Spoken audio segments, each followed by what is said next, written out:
Now, let's explore how we can nurture the spirit of activism. Let's delve into the concept of intersectionality and discover the resources available for LGBTQ+ youth to kickstart their journey in civic engagement. Stay with us to learn more about empowering our future leaders.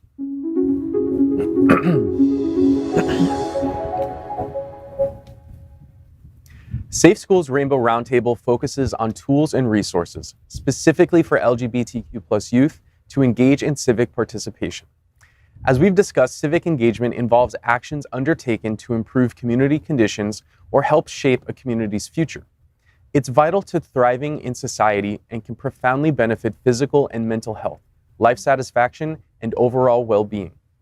Let's define intersectionality, a crucial concept for understanding diverse experiences within the LGBTQ+ community. Intersectionality explores how different aspects of a person's identity, like race, gender, sexuality, and class, intersect and create unique modes of discrimination and privilege. It's essential for understanding the varied experiences within our community. Now, focusing on Safe Schools, an organization dedicated to LGBTQ+ youth, educators, and their parents, we're excited about the launch of our Leadership Institute, EmpowerQ, in 2024. This institute will offer LGBTQ+ youth the opportunity to develop skills in civic engagement, leadership, and advocacy, with a keen focus on intersectionality.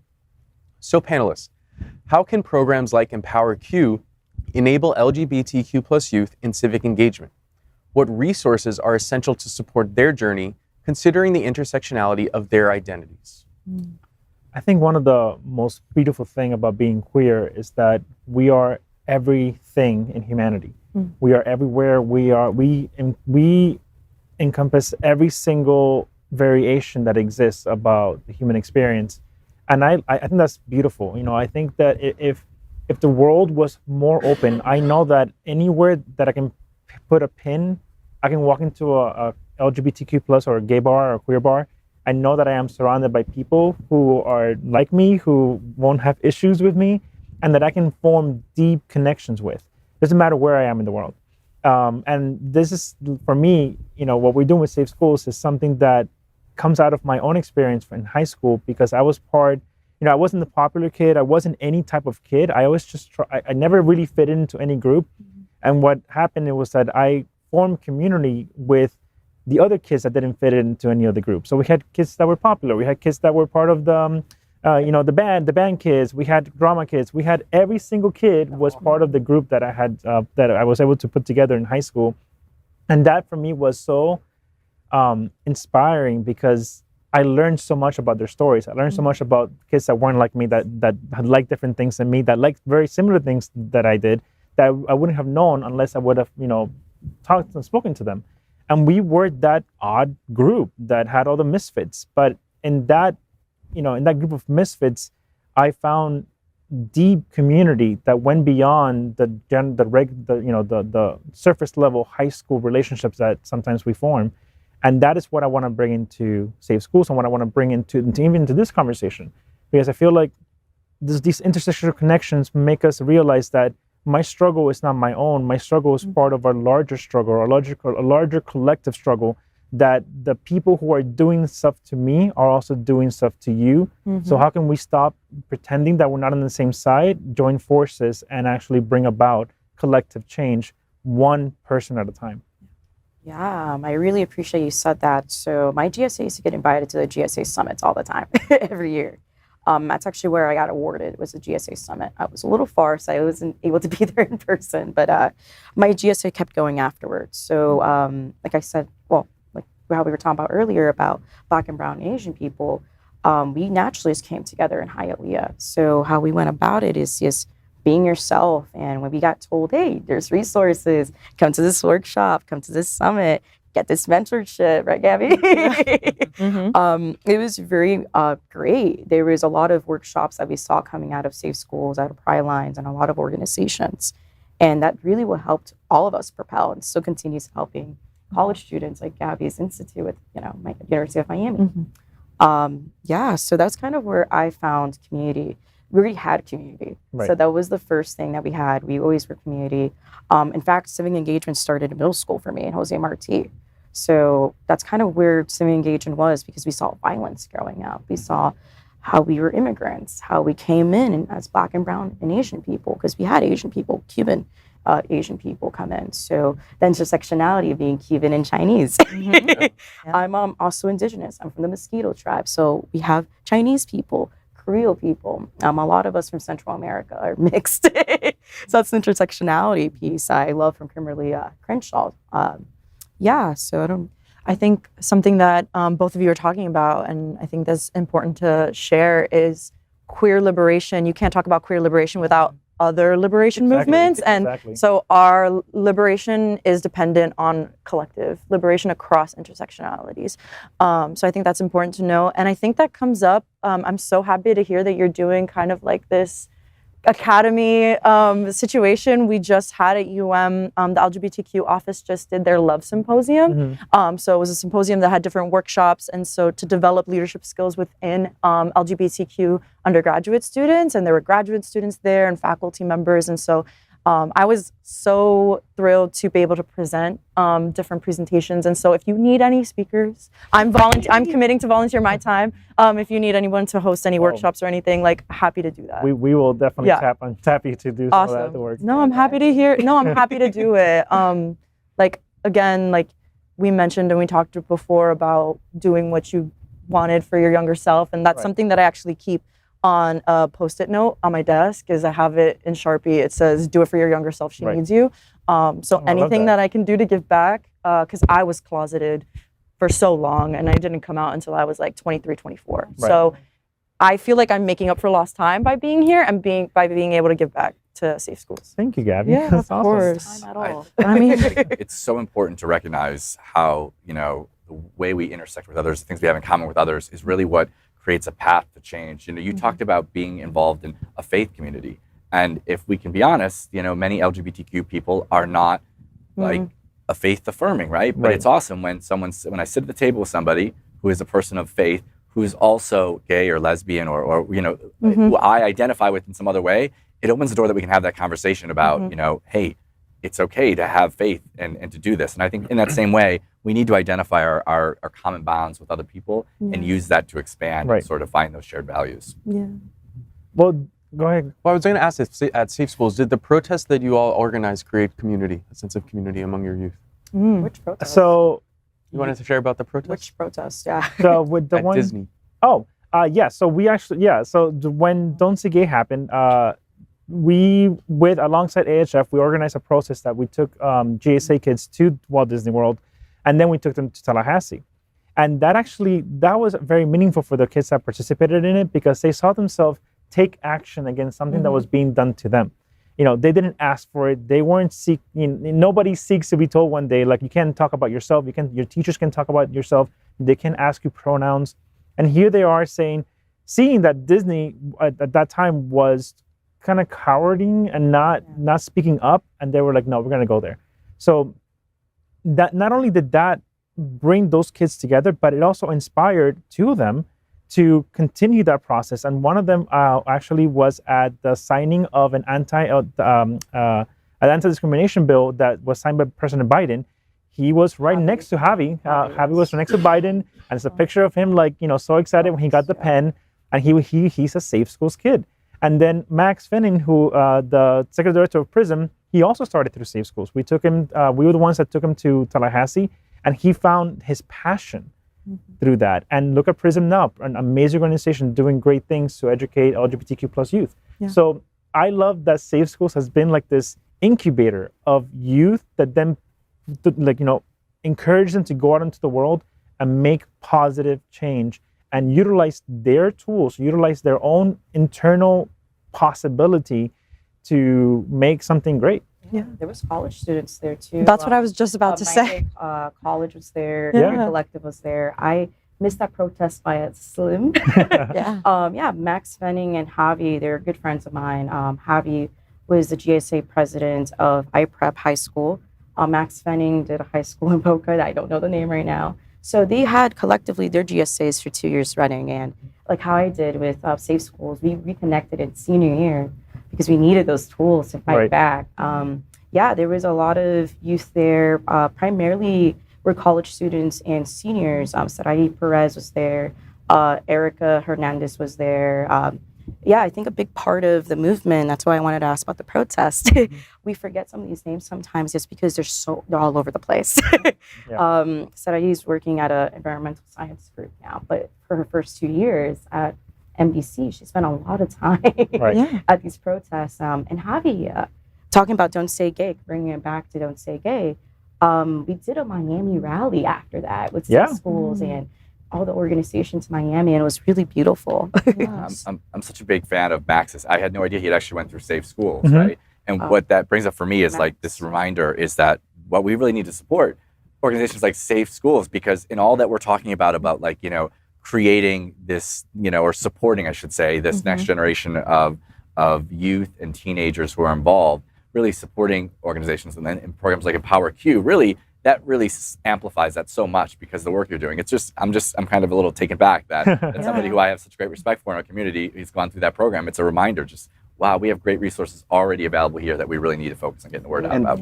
And I think as we're talking about, you know, supporting this next generation of leaders and making sure that they have the resources that they need to be successful, and we touched on it a bit earlier, but how difficult this work is, we need to make sure that we're helping them with their own self-care. Helping them take care of themselves after the fact, after they go to these tough meetings in Tallahassee with people who are actively against them and probably won't be having their minds changed. Yeah, we did. Yeah, we need to be making sure that we're doing that support. We're helping connect them to mental health services if they need it. You know, something that I've learned in my own therapeutic journey is people that are drawn to this work, we're a little bit of rescuers. You know, we want to help everyone, and we want to support people in the best ways possible. And then that often leaves us forgetting about our own needs sometimes. So it's important to remind everyone to speak for your own needs too, and that's really important. Remember yourself. And I think also there's an important aspect of teaching young people their value, not just in how they're thanked for their services, but also monetary wise. When we have so many kids doing such amazing things for us, and organizations that should be able to take care of them and teach them the importance of valuing your time with finances as well. Because so many of us, you know, people are afraid to go into civic engagement and go into social work because it is a thankless job and a low-paying job, and that should change. That needs to change in order for a true impact to happen. Because so many talented and passionate people go into this work and burn out and then fall away and go into another sector, go into the private sector, go into somewhere else that doesn't bring, you know, tangible change to our communities. So we have to do better. So bringing back to, you know, taking care of yourself after Don't Say Gay, because I went to all the protests. I went viral for that, for saying proud to be gay in front of Elena Garcia's office. So talking to Max and Javi and talking to all the activists, we went to the beach. We went to the arcade. Javi himself took a break for about 3 or 4 months, and I was like, Javi, you okay? Like, are you okay? We, like, as activists, we always have to make sure we're checking in with each other. That's why it's important to have mentors for that reason within the movement. From January through May, we were just go. But no. After May, a lot of us stepped back, and we're still in the space. A lot of us jumped into different spaces to be able to amplify our voices. I think that's a big part of, you know, empowerment and unity, and just being united in power. I think we need to talk more about mental health, and it relates to our young leaders. I mean, I know. For me, when I was getting involved in advocacy, like around when I found out I had HIV, like I just went out there and was full force of, you know, I have HIV, it's okay to have HIV. That was my coping mechanism. That's how I dealt with it. That's how I dealt with my mental health. And I think when we look at leaders and many of the examples that you can see out there today about people that are doing great things, we just assume, look, they're doing so great. They've got this under control. I don't need to worry about this. And I think in some cases, many of them are having that drive to make change because they're hurting on the inside.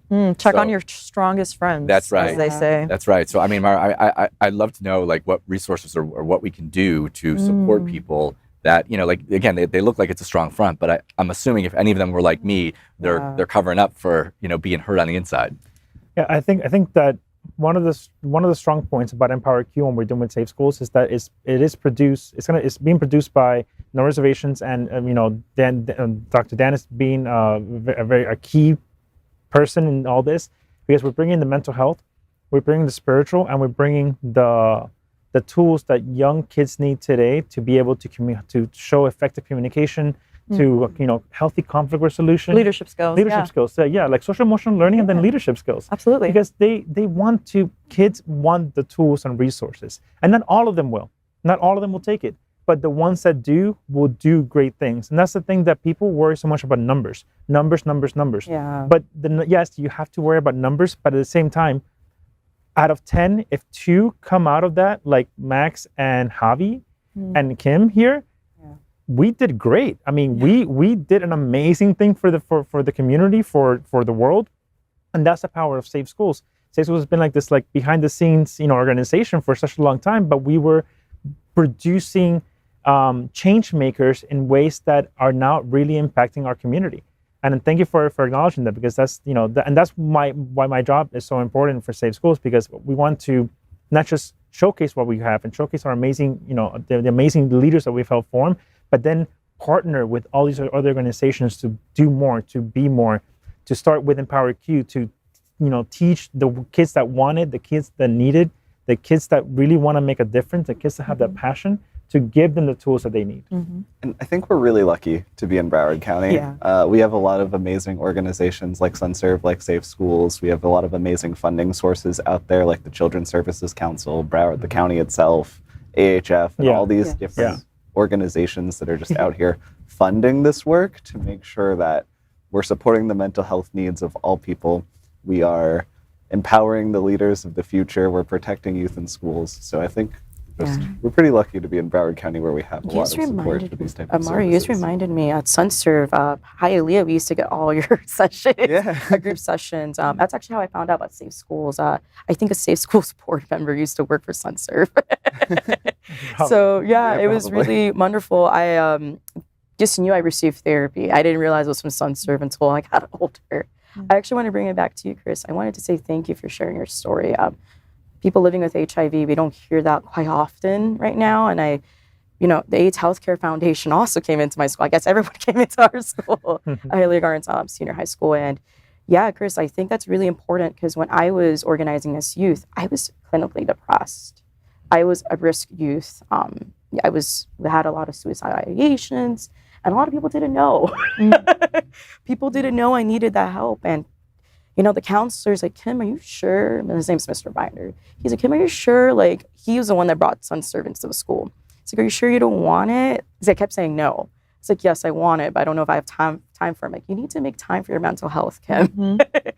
And I think that was really important for all of us at that time, because the sessions were very impactful. And I don't like talking about it like that, because we don't talk about mental health enough. But it really did help my life. Something I tell my students all the time is, if you don't take care of yourself, you can't be the leader that you need to be to go do the change that you need to do. So like, if you burn yourself to the ground, you can't continue on and do the work that you want to do. So invest in yourself now to sustain yourself and be the leader that you want.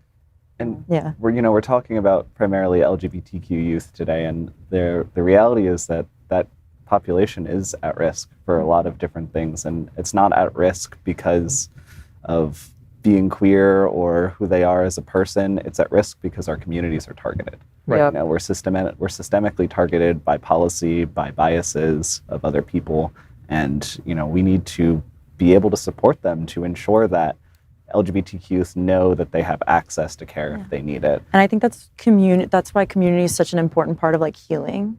And I think, individual pursuing therapy on an individual basis is, I think, extremely important, and I can't undersell that value. But I think people don't often talk about how just existing within community and just being in spaces that affirm who you are can do tremendous work to help heal you. One of the things we also just need to be conscious of, and have, and as I'm sure EmpowerQ and other organizations do, is we need to make sure that young people are aware that when they are out there advocating for things that matter to them, they're going to become a target, and prepare them to handle that. I think I was shocked at just some of the things that have been said about me based on things that I've advocated for. And everyone at this table has had that same experience, right? It's not one that's unique to me.